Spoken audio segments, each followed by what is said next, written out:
नमस्कार, TV51च्या या बुलेटिनमध्ये आपलं स्वागत। आपल्या परिसरातील ताज्या बातम्या व चालू घडामोडींचे अपडेट्स आपल्या फोनवर मिळवण्यासाठी TV51च्या यूट्यूब चॅनलला सबस्क्राईब करा। बातम्यांचे नोटिफिकेशन्स मिळवण्यासाठी बेल आयकॉनवर क्लिक करायला विसरू नका।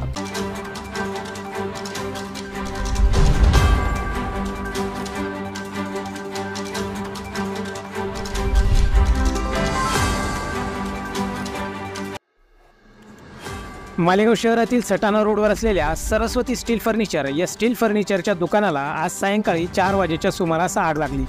ही आग शोरूमच्या 3ऱ्या मजल्यावर असलेल्या एका रूममध्ये लागली। या ठिकाणी वेल्डिंगचे काम सुरू असल्याने ही आग लागल्याचे प्रथमदर्शनी लक्षात येत आहे। सदर रूममध्ये ठेवलेल्या फर्निचर तसेच फोमच्या साहित्याने पेट घेतल्याने या ठिकाणी आगीने रौद्ररूप धारण केले होते।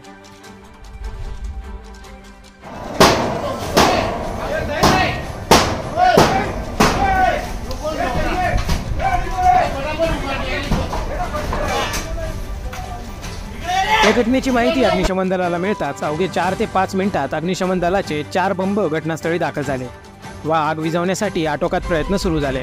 अग्निशमन दलाने या शोरूममधील कोट्यवधी रुपयांचे नुकसान होण्यापासून वाचवले आहे, परंतु शासकीय नियमानुसार गरजेची असलेली अग्निशमन यंत्रणा या शोरूममध्ये कार्यान्वित नाही असे समजते।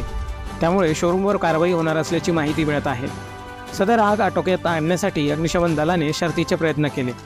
वरील रूम पूर्णपणे पॅक असल्याने आतमध्ये जाण्यासाठी रस्ता नव्हता। अग्निशमन दलाच्या जवानांनी बाहेरील बाजूने पत्रे तोडत ही आग विझवली, अन्यथा शोरूममधील सर्व फर्निचर पूर्णपणे जळून खाक होऊन मोठे नुकसान झाले असते।